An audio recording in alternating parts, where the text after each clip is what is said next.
welcome to the Friday show. Please let me know if you guys can hear us. We had problems last week with the sound, and I thought I did everything the same that we've been doing for like years. So let me know. Can you hear us? Do we have sound?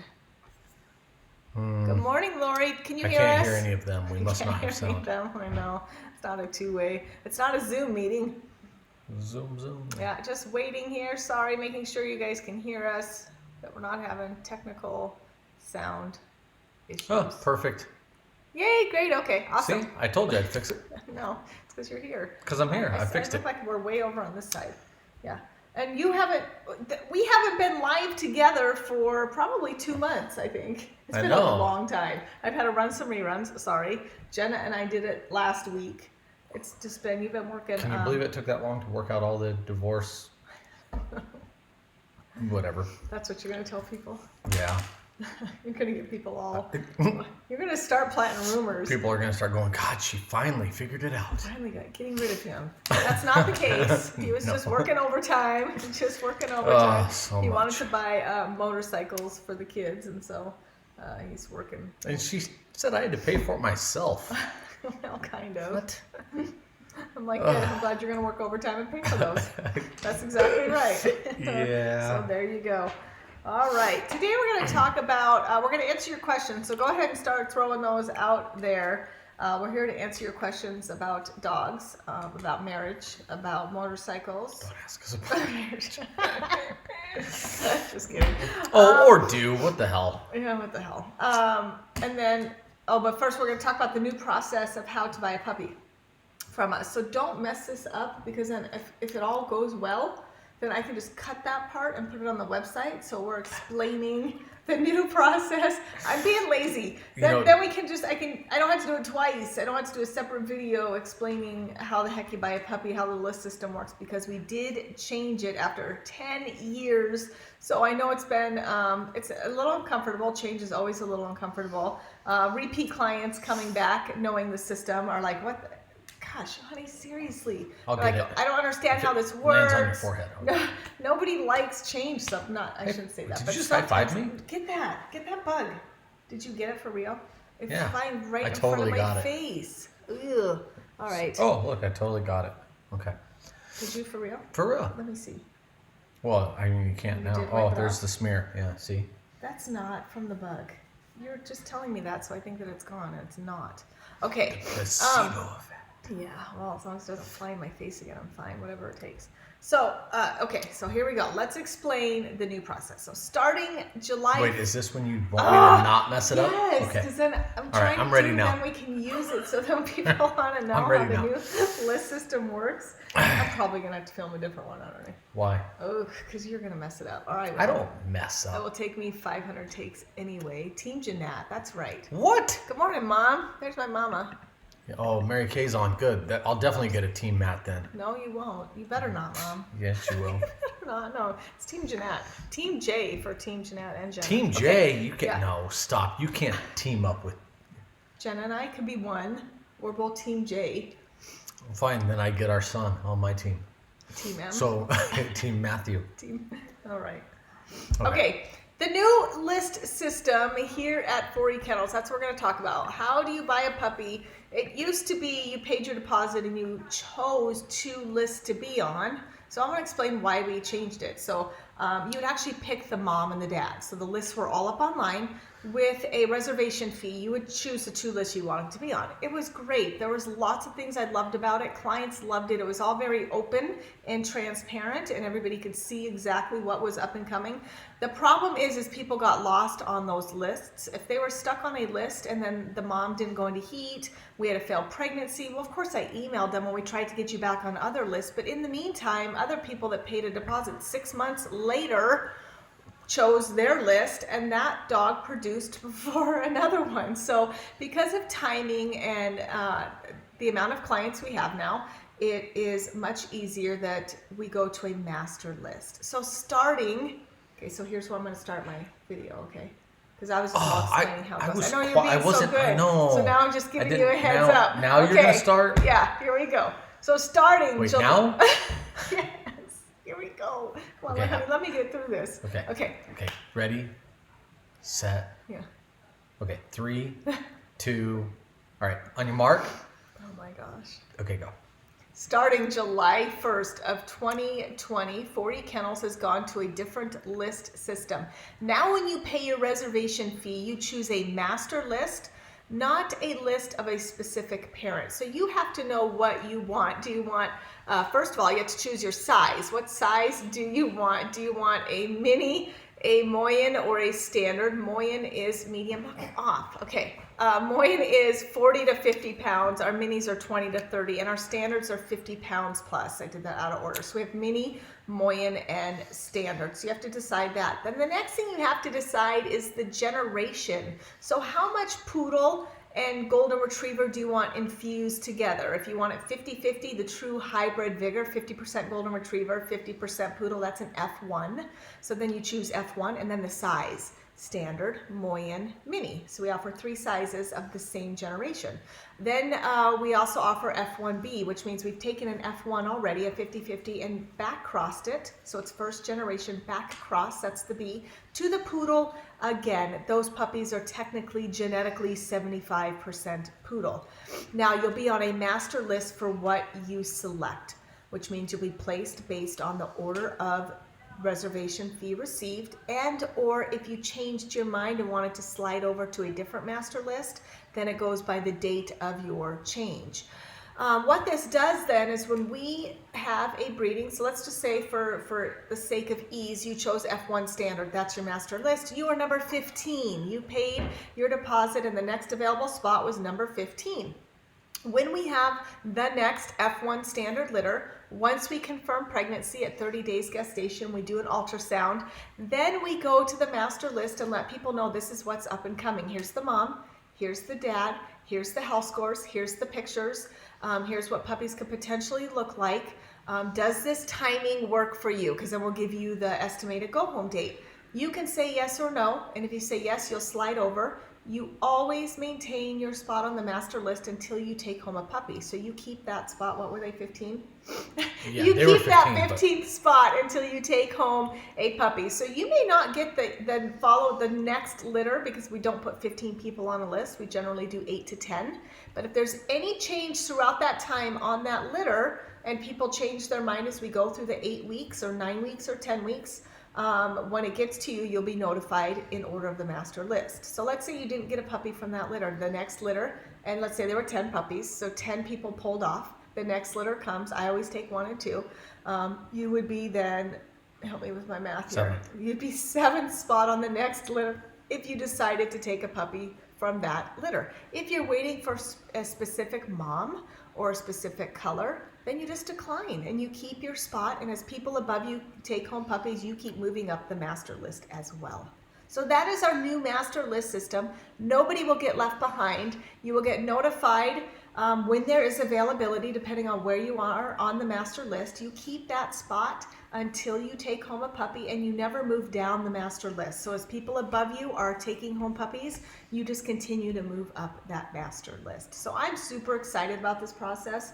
I will no longer have to send out an email about a failed pregnancy, about, well, you still have a singleton. So because we don't even notify you until we have confirmed pregnancy. So it will just eliminate a lot of messiness and people trying to move to different lists, trying to make decisions that we still don't have information for. I don't really know when that dog will go into heat. I don't really know that we'll have a successful pregnancy. I don't know how many puppies we'll have. And while we still deal with that, I think this is a lot cleaner of a system. So that is our new master list system at 4E Kennels that we have implemented July 1st. The caveat to that is if you paid your reservation fee and chose your parents prior to this, you're on that list. So we have litters up and coming. Those lists are full. The master list may not even be notified because those litters were already spoken for before we even switched over. So we did it. Clear as mud. Clear as mud.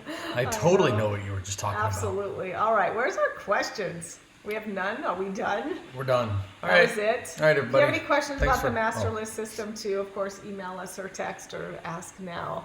But if you have any questions about puppies, about training, my breeders, my mentees will sometimes jump on and ask questions. We are here to answer your dog-related questions. All right. Yep. All right. Oops. Sorry. I don't know what that Why was. is that there? I don't know. I wonder if I can. Oh, I can't move it. You I can't can or move just move this, that. Okay. and then. It's trying to tell us which camera we're using because I tried to install a different camera on my thing. Oh, is that what that's doing? Yeah. That's silly. See the camera with the X through it? That's the one I was trying to install, but it wouldn't do it. So That's- technologically challenged. Okay, Ronnie has a question. Both of my dogs are elderly. They both will be 14 this year. First of all, congratulations. Your dogs both lived to 14. What a true, true blessing. One is starting to have problems seeing at night. Suggestions on how to help her as her age progresses. I think the number one thing is we don't feel bad for them and we don't enable them. You empower her, so still make it positive as hard as it is. Continue to show her. The one thing when dogs go blind, you're going to want to make sure you're not rearranging furniture, that everything stays the same, and they will memorize and learn just as people do where things are at. So continue just, more than anything, keep living life the same. Dogs don't feel bad if they have to have a leg amputated. They never think twice. Dogs don't feel bad or generally think twice about losing their eyesight. It can be a little bit difficult at first, but you as their leader, you as their guiding light, being positive, giving them reassurance, continuing to provide a safe and stable environment and empowering them through this loss of eyesight it makes a difference, truly. So hopefully things will go well. I know my Holly, she's 9, and I could tell her hearing is not as good. Maybe she's doing it on purpose. She's like, I'm done at listening, but and so it's just continuing to not make a big deal of it, and I have to make the adjustments so that she doesn't know any different, and I think that's what's really important. Good morning, Jenny. Is there any way to know where you are on the master list? Yeah, we generally tell people. It's a little messy right now because we tried to go back and plug people in that were on. So my concern is if someone paid a deposit a year and a half ago, they chose a specific mom, and there wasn't a master list, and if that mom ends up being a fail or we don't breed again or something, then where are they? So we've plugged in some padding at the top of the master list that we may or may not need. So the numbering right now is not necessarily accurate. We're just allowing for the last bit of our clients to make sure that they're covered if something happens to the list they're currently on.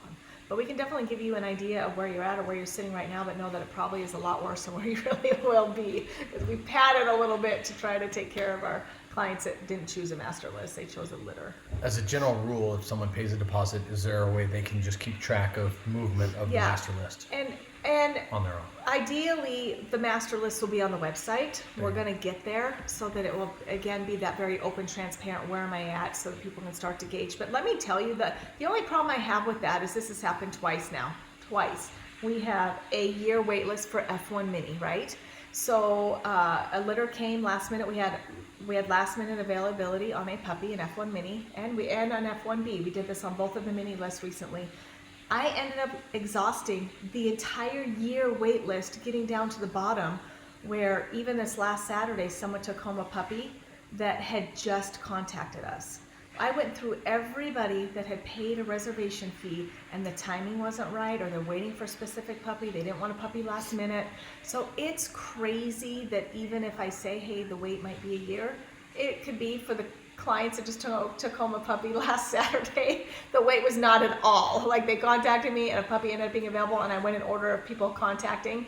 I exhausted the entire year list. So even if you show your 25, that doesn't necessarily mean all 25 above you are going to pick the next litter. They may be waiting for a specific color, a specific mom. I mean, there's so many variables, and timing. Some people are just going to sit and wait because they want a puppy on April of 2021. Like, they're just going to sit and wait till that timing comes. So there's so many variables. It's really difficult to gauge, but we have to kind of have some timeline for you and for me.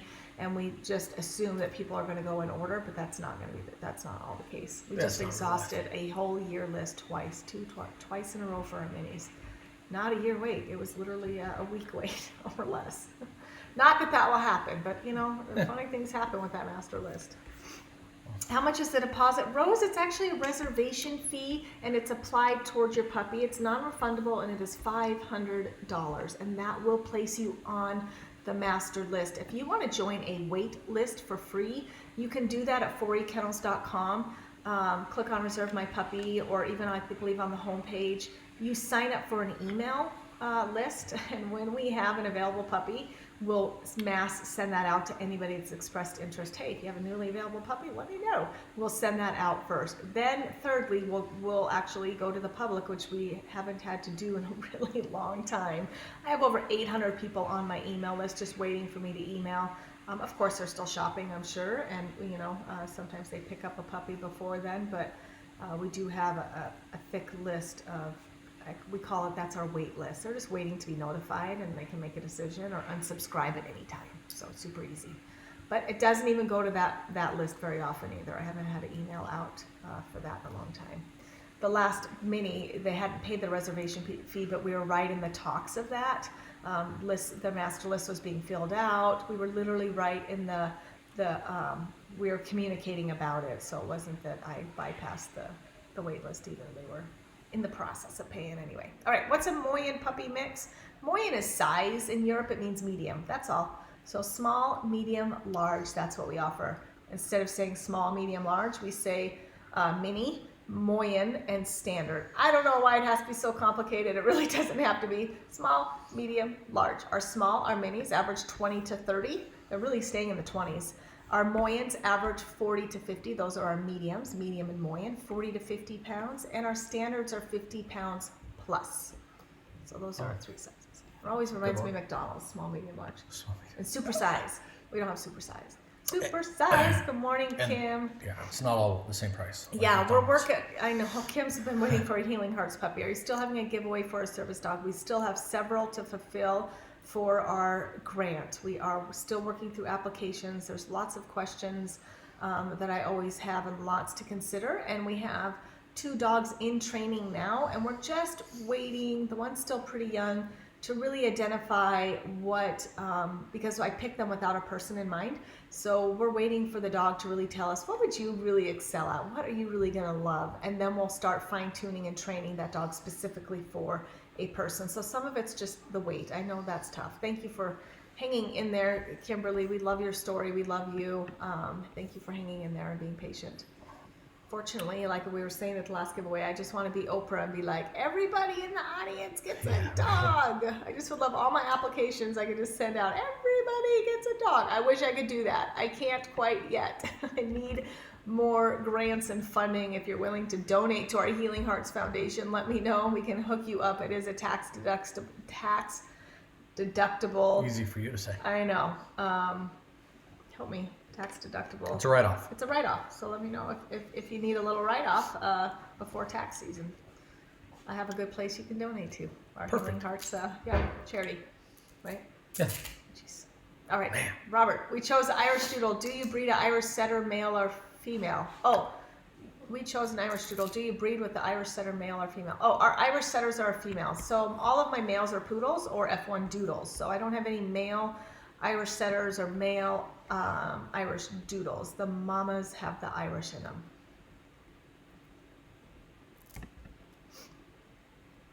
Jenny, thank you. We can't wait to add to our 4E house. Double doodle. I can't wait either. So exciting. We're out of questions. You did such a good job explaining everything that nobody has any questions for you. Maybe it's you because you're back on now. Yeah, and I'm scary and intimidating. I don't know. Something. No one likes you, honey. Oh. Back on the show and no one even wants to ask a question. That hurts my feelings. Yeah. Ask Matt a question, make him feel better. There you go. Dang it. Not a question. Not a question. All right. But Kimberly said thank you. You're welcome, Kimberly. Oh no. It's tough going through those applications. Everybody is so deserving, so it makes it really, really difficult. Getting lots of hearts. Yeah. That's with Valerie. She just sits and keeps hitting the heart thing. Well, we definitely need more questions because I have to go take down the pool when we're done. How is Bane today? Good question. Eliana, he's right here, right next to me. Oh, here he comes. He did pretty good. Kelly said he wasn't the best last night. A little poopy. He really should have eaten at 6 this morning. We got a little bit of food down him. I got him to potty. We did a little bit of sub-Q fluids, trying to perk him up a little bit, but he's been a little too poopy to bottle feed this morning. So right after the show, I'm going to go right back into making him mad enough, hopefully, that he'll eat. He literally, you have to make him eat. You have to make him poop. He is so lackadaisical about it, and it's hard to really know how much of it's his personality or how much of it is how yucky he really, really feels. So I always hate when he just doesn't eagerly take the bottle. It's always very, very concerning. We are definitely not out of the woods. I was feeling yesterday, especially feeling cautiously optimistic. He was so feisty, and he was waking up, and he's trying to walk, and things were really good yesterday. But I know in general too, Kelly says, you know, and a lot of NICU nurses have reached out to me, and they're always like, the night's always the worst, and you know, and boys generally are more difficult than girls, humans. So we're trying to see, like, is that part of it with him too? He's just so lackadaisical about stuff. He can't tell us, and so it's difficult to gauge. All right, sorry if you answered this already, but I'm working on getting ready to put down a deposit for a service dog puppy. Can you give some information on the process? The trainer I'm going to use is Norton. I've already spoken to them. I'm also struggling to decide between an F1 and an F1B. Yeah, great questions, Michelle. We answer these questions every day. For our service dog picks, we actually have what we call the priority master list. So it's a whole different form. You do have to provide documentation that you do need a service dog and that you have a trainer lined up. Unfortunately, we have used a lot of our top picks for people that were not super honest about exactly what the dog was going to be used for. It's great to have great intentions, but I think that's been misused a little bit. So we do ask now for some documentation. We want to make sure when we're producing these elite puppies and we target that puppy that really wants to work and has that drive, it's really not being placed as a puppy. It's not fair to my puppies, and it's definitely not fair to the clients. So keeping things on the up and up is important to me.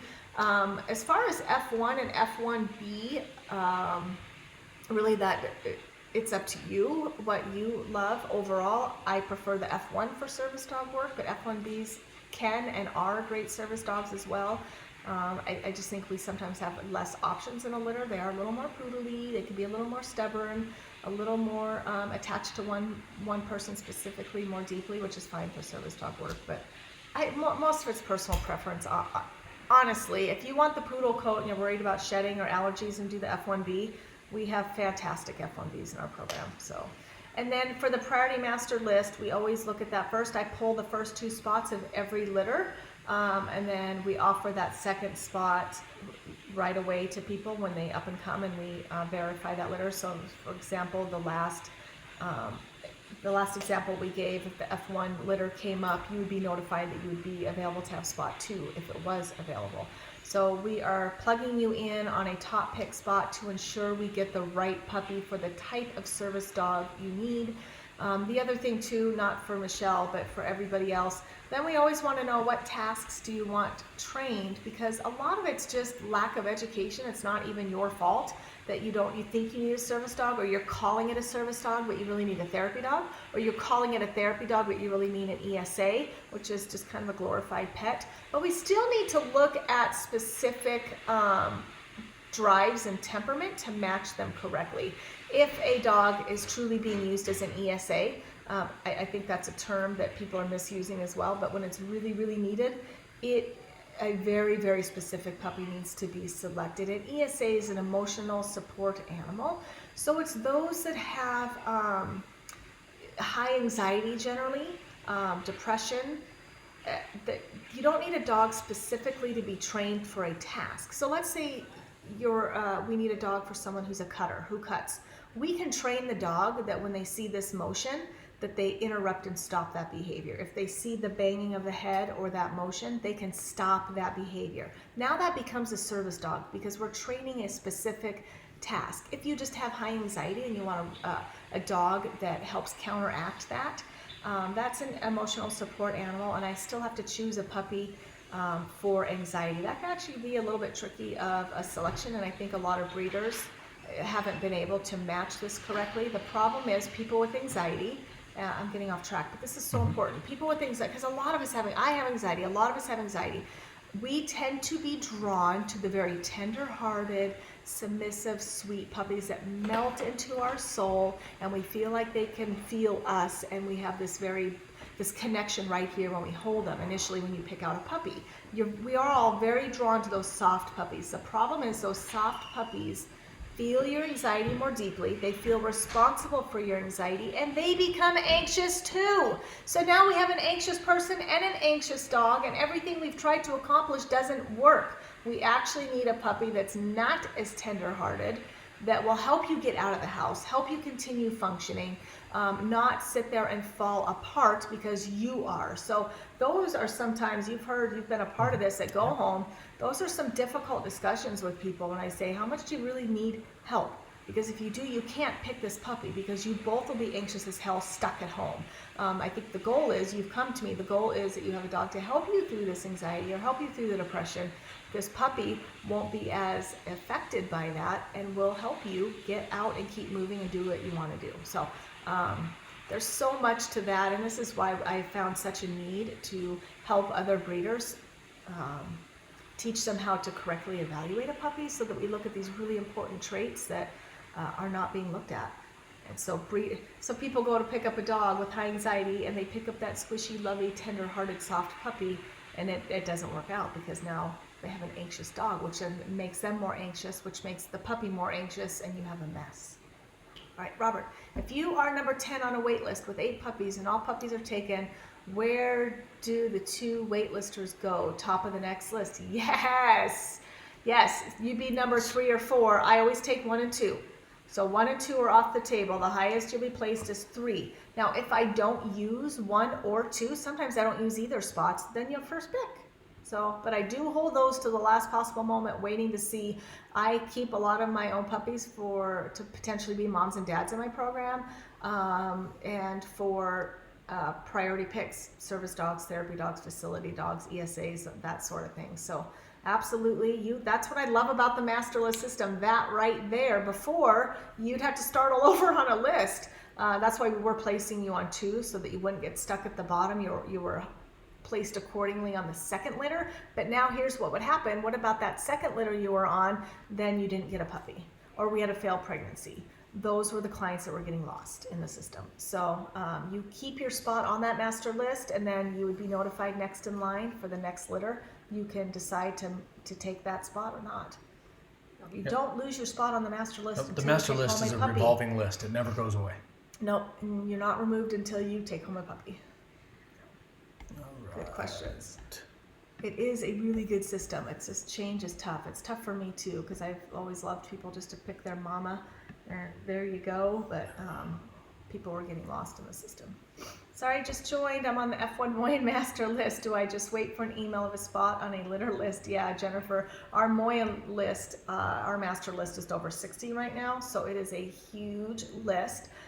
We just go in order of the master list. Every time we confirm pregnancy, do you want it, do you not? We try to fill 10 spots unless we know the mom generally has small litters, and we won't fill 10. But you will keep that spot. You will be notified in order of that spot. You will only move up as people take home puppies. And then, when we go through the list, let's say you're number 50. I don't even know, Jennifer, so I'm just saying, let's say you're number 50. You could end up getting a puppy from the next litter. That's still possible, because people above you could say, not the right time, that's not the right mom, that's not the right color, and bypass that list and wait for the next one. And then we just keep going down the master list, and you're notified and placed in that order. So that's always a possibility, which we've had happen on too many lists lately. Recently. Went through a whole year master list. People at the very end got a puppy. They're like, I just paid a deposit. I'm like, I know, your year wait was really a day wait. Sorry. They were happy.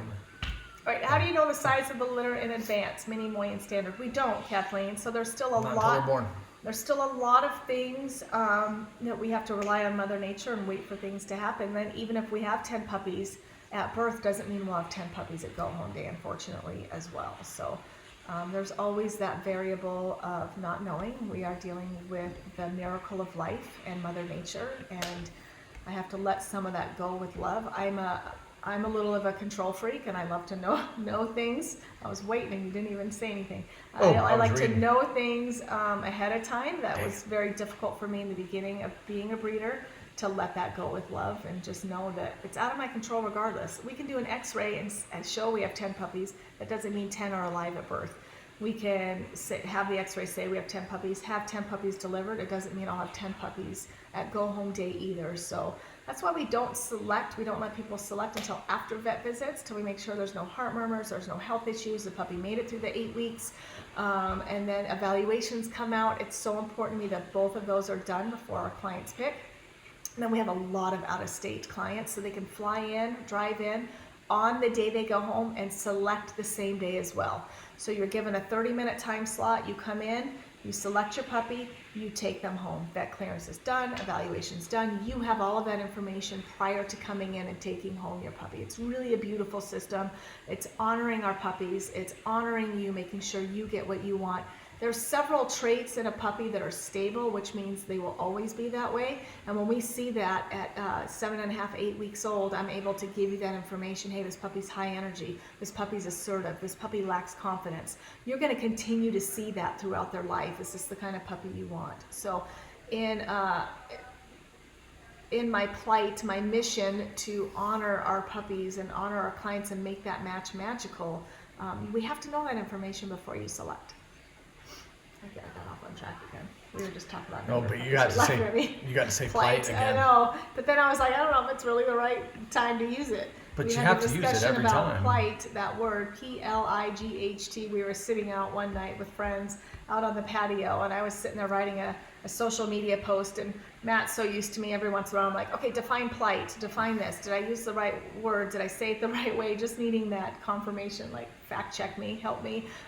Sometimes I get a little wordy, I know. Big surprise. And the word was plight, and Matt's like, yeah, I don't know if you're using it the right way, but everybody else we were sitting with was like, I've never heard of that word. They thought I was crazy. So we had a big discussion. Well, let's just clarify. I am they crazy. were right. Yes, I knew you were going to go there. But we had a fun discussion about the word plight. I think it's a beautiful word. God, the plight of the word plight. The plight of the word All right. plight. That's right. Our puppy, you're not even going to read them? I can, well, because I can't read. Our puppy is getting her last round of shots tomorrow.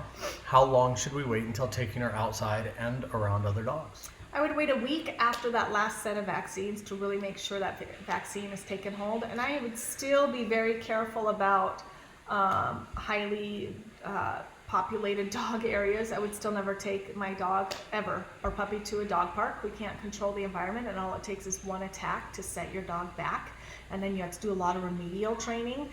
To me, that's not worth it. Find friends, find people you trust that have good neutral dogs, have play dates, have them at each other's houses. We have so many 4E family members too that have pool parties with the dogs, birthday parties with the dogs.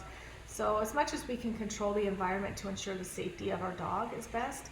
But taking her outside, about a week after that last set, and then safe dogs. They can still get sick. They can still pick up parasites, fleas, lice, ringworm, ticks.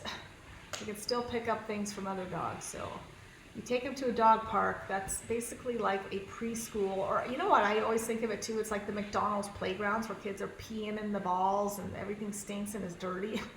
That's kind of how I feel about dog parks. There's no moderation. You never know what you're going to get when you get there. And then there's mean kids at the McDonald's playground. There's mean dogs at dog parks. So I don't know. Think of it like the McDonald's ball pit. Oh, that's gross. Dirty diapers. It's true. See, we have. I'm like, oh my gosh.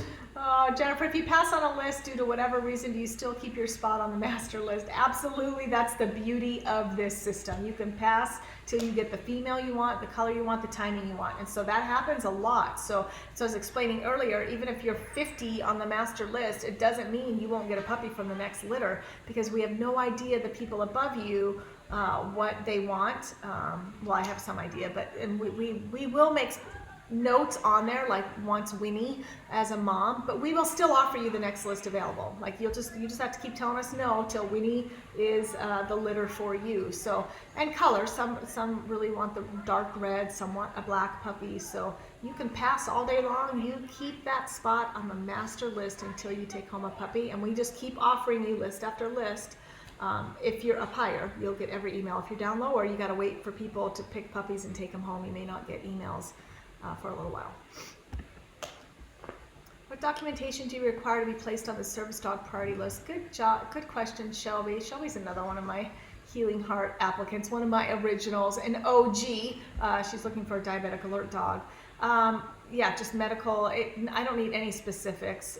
We need to know that you're going to have a professional trainer. That's really important to me, because otherwise I just feel like for the most part I'm setting you up to fail and my puppy up to fail. So I need to know we have a good system in place for training, so that we can make this happen for you.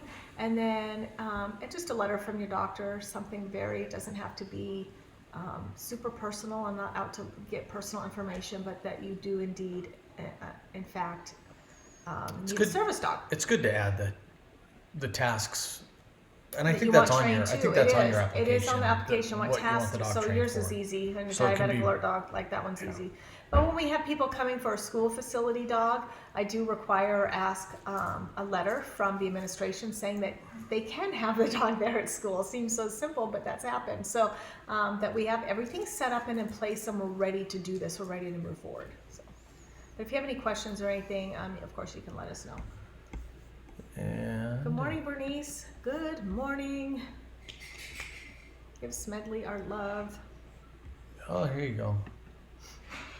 The litter Bane is from what type of puppies? They are F1 standard golden doodles. I used my new fully health tested golden retriever male for this litter, and mom is a black poodle. So we're super excited about this litter.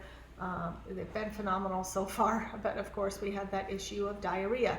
We did have, when the vet came up yesterday, we ran blood on Lorelei. We took 4 grams of fecal matter from her.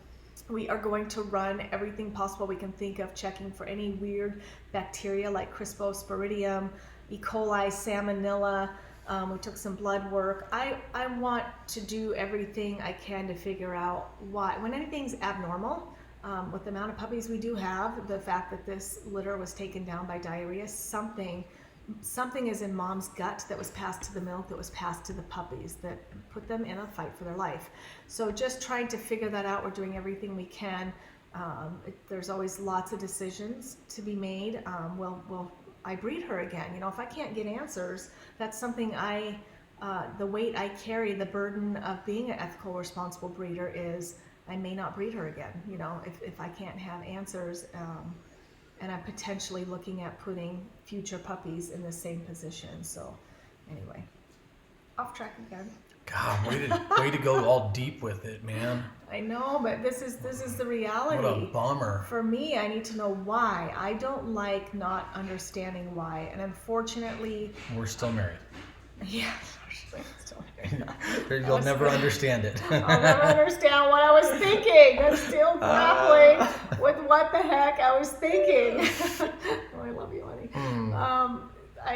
And we've lost puppies. We've lost a puppy I know every single case, and it always plays in my mind, and it's weight that I do carry. We've lost a puppy at 6 weeks old. We never did know why, and we sent him to UC Davis, I think, that for That the sounds right. for the necropsy. I wanted answers. I was willing to spend whatever it took to get answers, and they tested every little tissue, every organ, everything, and we still didn't have answers. We were able to eliminate over 100 things, but I still never had answers. And for me, that is incredibly difficult, and I have to try to find peace with that, and understand that when dealing with Mother Nature and dealing with life, the miracle of life, there's unfortunately not always answers, and that's difficult for me. Very, very difficult. Is Lorelei the mama's name? Yes. We did have a Gilmore Girls litter. When we bought the 2 poodles, we bought sisters, and one was black and one was brown. Jenna named them, she was really into Gilmore Girls at that time. Jenna named them Rory and Lorelei. Rory recently had her first litter, the Run Forest Run litter. 2 dogs were placed as working dogs in her litter, just phenomenal puppies. And this is Lorelei's first litter. So not related to the Eleanor litter we had, the Gilmore Girls, at all. It's just Jenna. Jenna always names Eleanor's. I know she's got a little potty. Well, I'm trying to figure out which one. When one's in or out. Sorry, Hannah and Holly are.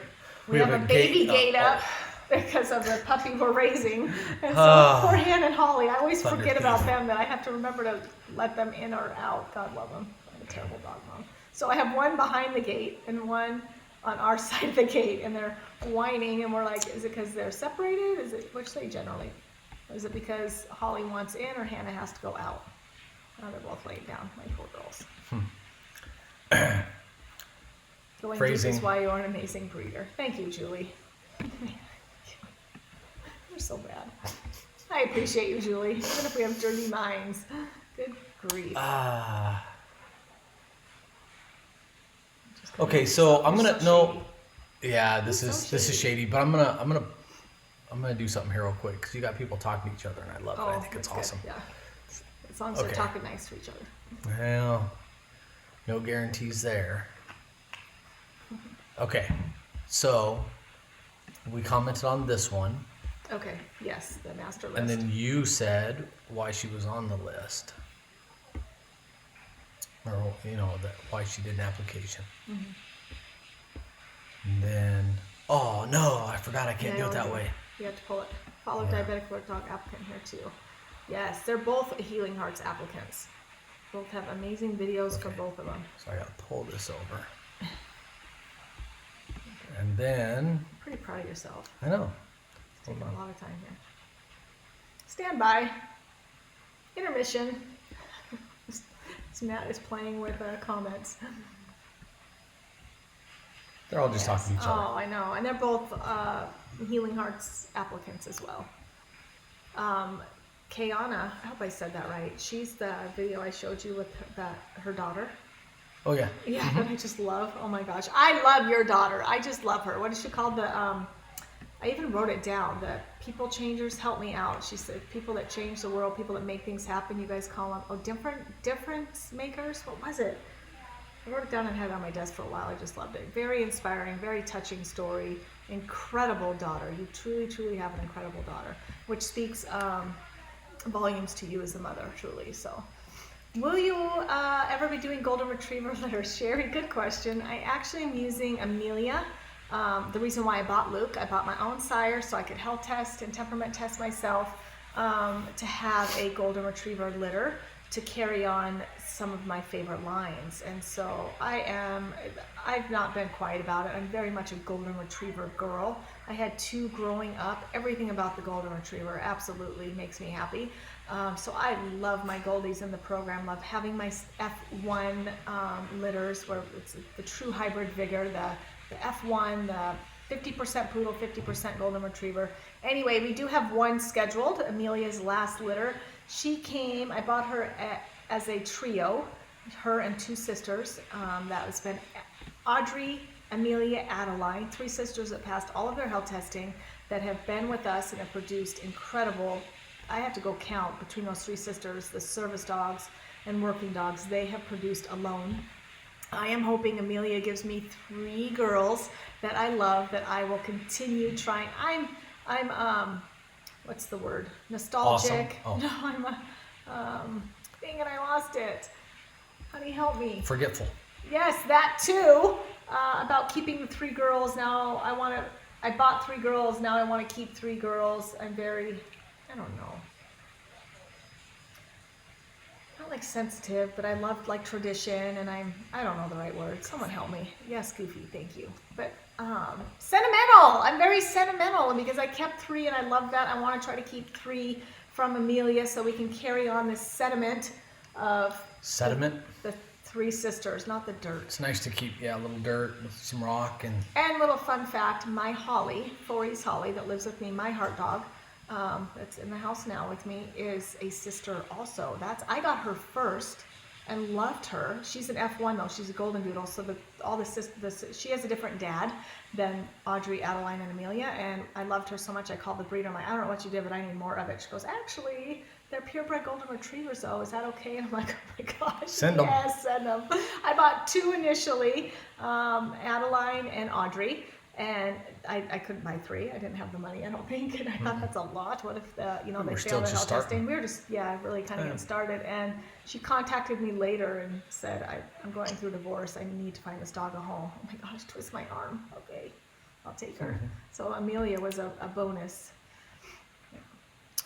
Are you breeding more cavadoodles? Yeah, we have our few mamas in the program. They have small litters, and we've had inconsistency of pregnancy, so it is a slower process, but absolutely, we have really found a niche for them in our program, a need for them in our program. They are just the cutest little fun things. They don't take themselves very seriously. They're either on your lap or buzzing around. We absolutely love our Cavadoodles. So we will, it's just not as often, and the litters are small. And then we have had several fails. It took Maple three rounds before she had her first litter, 3 tries. So our Eliza and Frankie retired. Oh, Sarah, we're getting close to both of them being retired. It makes me weepy to think about it. Frankie, I did a purebred litter, Moyen poodle litter, and we kept Forrest, which is his offspring, his son. Forrest is only a couple months old yet. My goal is when and if he passes his health testing and we have viable semen, Frankie will retire. So he's kind of passing the torch to his son if everything works out as planned. Eliza is nearing her retirement as well. We think we'll be blessed if we have one more litter with her before she retires. So, yes. Yeah, that one's gonna be hard. Gosh dang it. You know what? Eliza's so steady and true. Every time we bred her, she gets pregnant. She cycles right on time. She has 10 puppies every time. She is just, oh my gosh, if I could just clone her and have 10 more of her too. Why do you no longer breed Labradoodles? Good question, Lisa. She's putting me on the spot. Here it is. I'm not a lab girl. I don't love labs. I'm sorry. I just don't. Nothing more than that. I love my golden retrievers. I've never been a lab girl. There's absolutely nothing wrong with them. I value them. I respect them. I love their workability and the things that they do for us humans. It's just not something I'm passionate about. It's not a breed that I love and want to breed. So I think also the Irish lines are probably shorter lived in my program too. I know Matt loves them. It has to be something that I am just so incredibly passionate about and love. So the Irish lines are just kind of trickled. We have 1 to 3 litters a year total, and that will never increase for sure. We may just maintain that, or we may wash them from our program as well. They're great dogs, but again, I just have to say, you know, just keeping to the dogs that I love as my Goldens. I will say, here, I see Valerie too, for the Labradoodles. Put Valerie up on there real quick. What I have done is Valerie was man, it's very shady. That's great. Here's her comment. If you want a Labradoodle, please do still contact me. I am handing over some of my lab lines that were in my program to Valerie. She was the guardian mom to Addison, who produced phenomenal puppies. So many service dogs too. She gave us F1B standard Labradoodles. We kept 2 puppies from her. I've given those to Valerie for her program. Valerie will be handling all the Labradoodles. So Valerie has been a puppy raiser for me. She's been with me from the beginning. She's trained by me. She's going to raise them the badass breeder way on our curriculum, our evaluations, everything.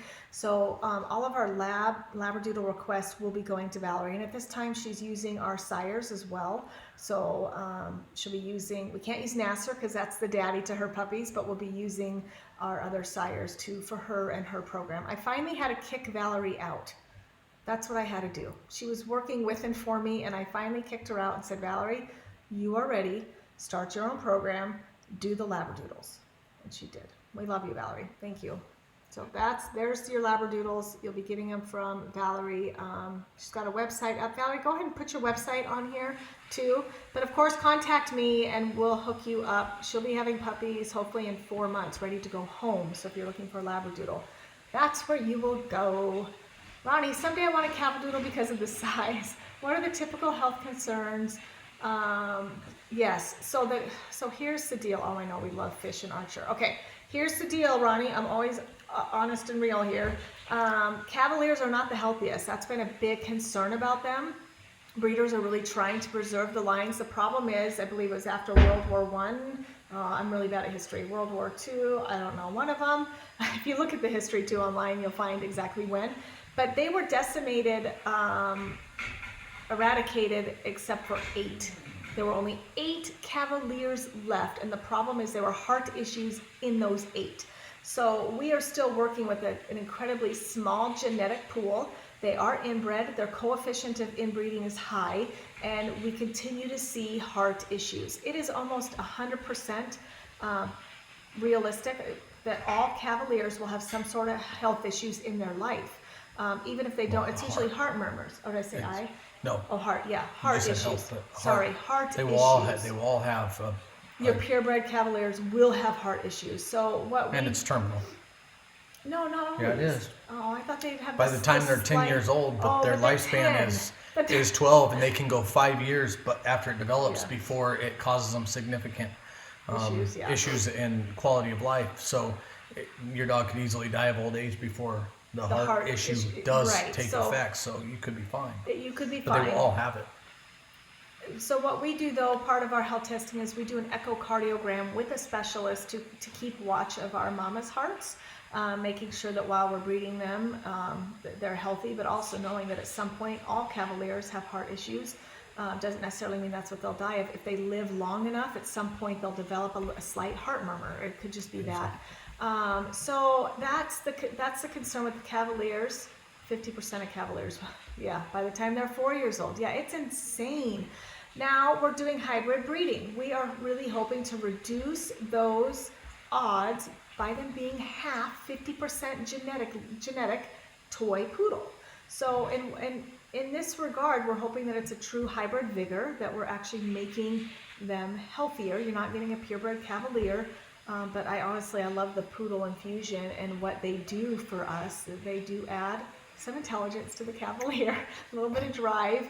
I think it's a really nice mix of the Cavalier not being upset by anything and loving everybody and everything.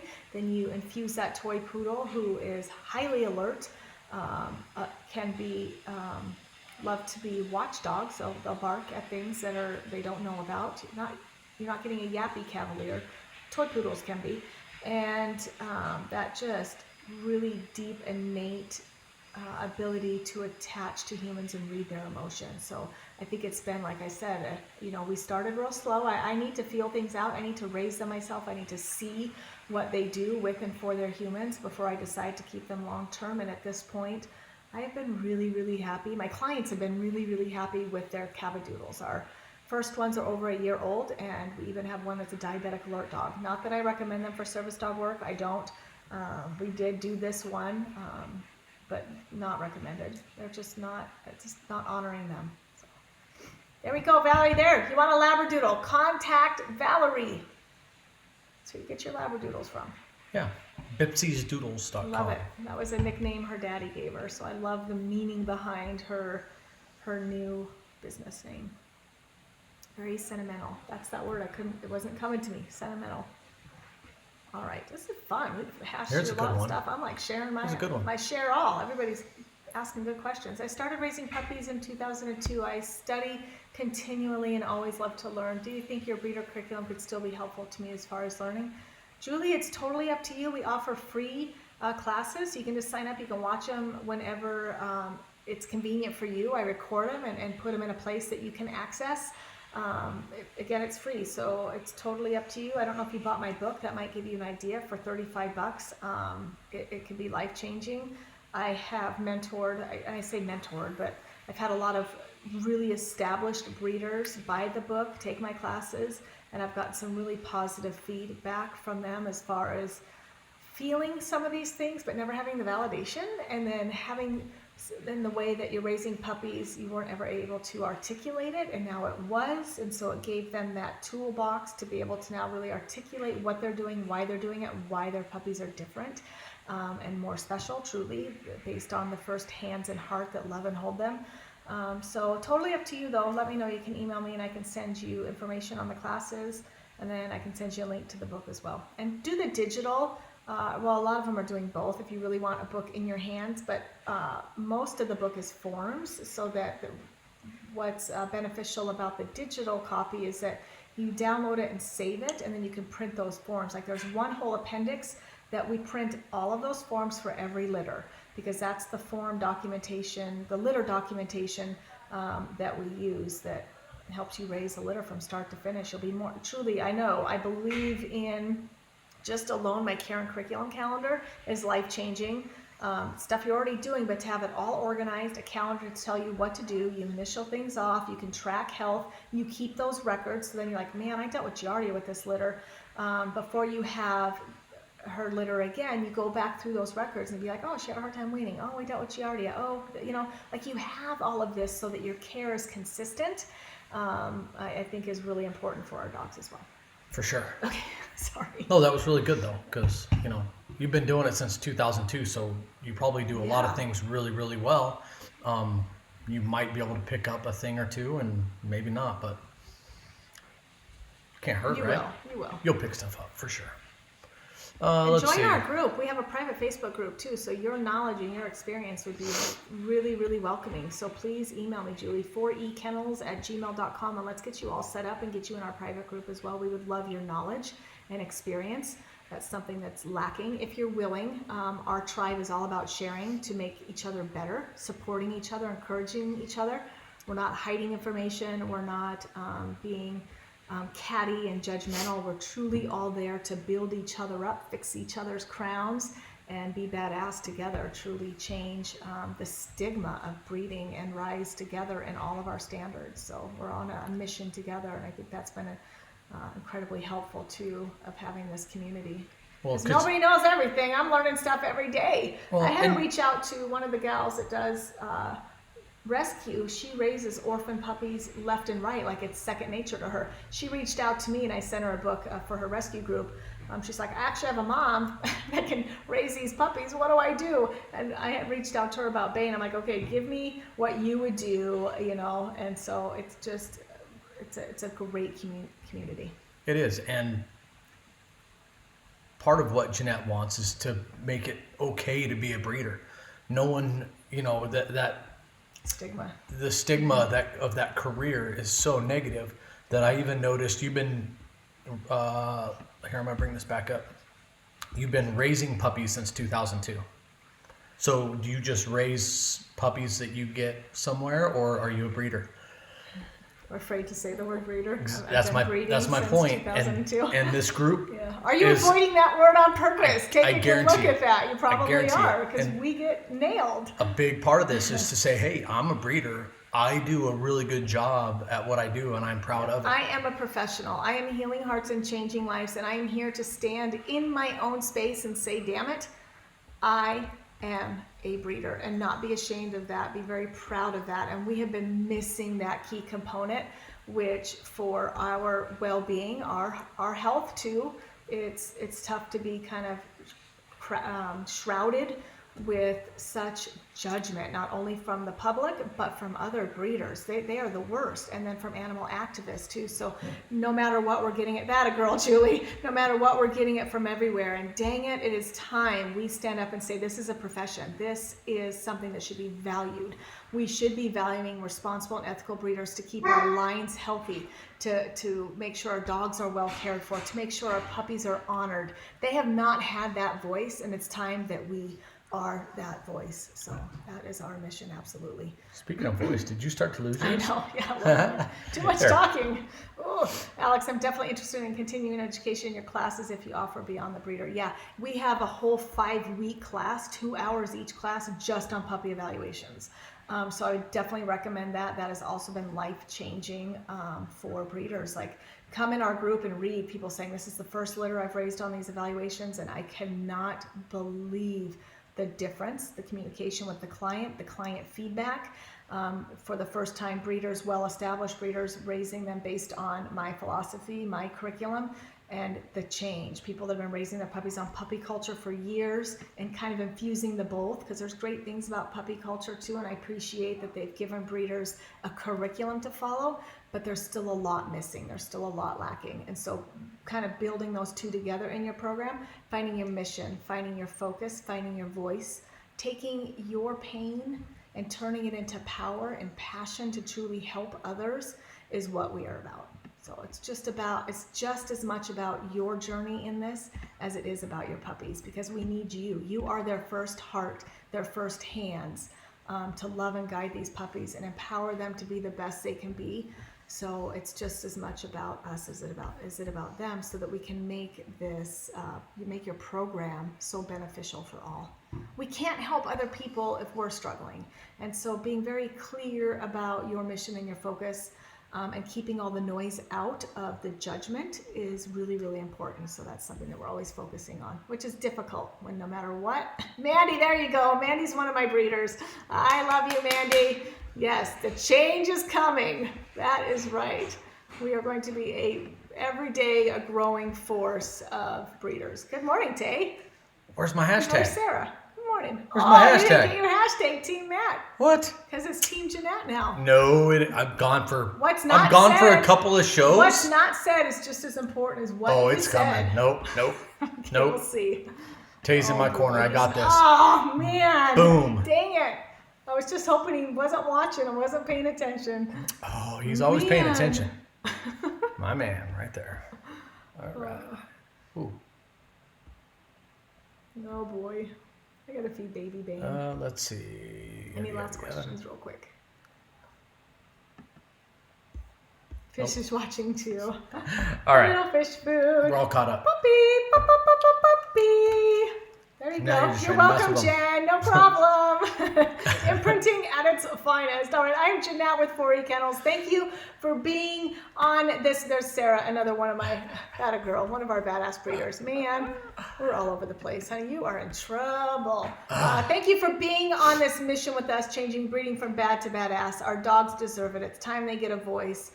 Changing the whole system from the bottom up. Educate your friends and families. Do not buy from the pet store. You're only putting money in the pockets of puppy mills. Do not buy from online brokers. If you can't see, meet, or talk to the actual breeder, see via pictures, video, or in person how the puppies are being raised. Do not buy from them.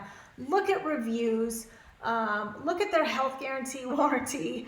What's just as important is what's not being said. There's a lot of breeders out there that have the really nice pictures all on social media and the beautifully done website, but there's something huge that's lacking. You have no information, no pictures of where they're being raised, how they're being raised, what they're doing with them for the first 8 weeks. It should be a red flag. Choose a badass breeder. People that are breeders that are doing it right. Why are you laughing at me? What's going on? Because you got Schmedley up too. Uh-oh. Oh, I did? Smedley perked up. Did fish food too? Oh, I don't know. Okay, anyway. Anyway, have a great weekend, everybody. Thank you again, I already said, for being on this mission truly of changing breeding from bad to badass, from breeders to clients to everybody. It's the only way we can truly give our dogs a voice and interrupt and disrupt and blow up this whole system of puppy mills and backyard breeders. Ari went running. You're welcome, guys. Everybody watching Fish with a did. 4E kennel dog. That's all you need. Imprinting at its finest. That's right. There you go. All right, everybody. Bye, guys.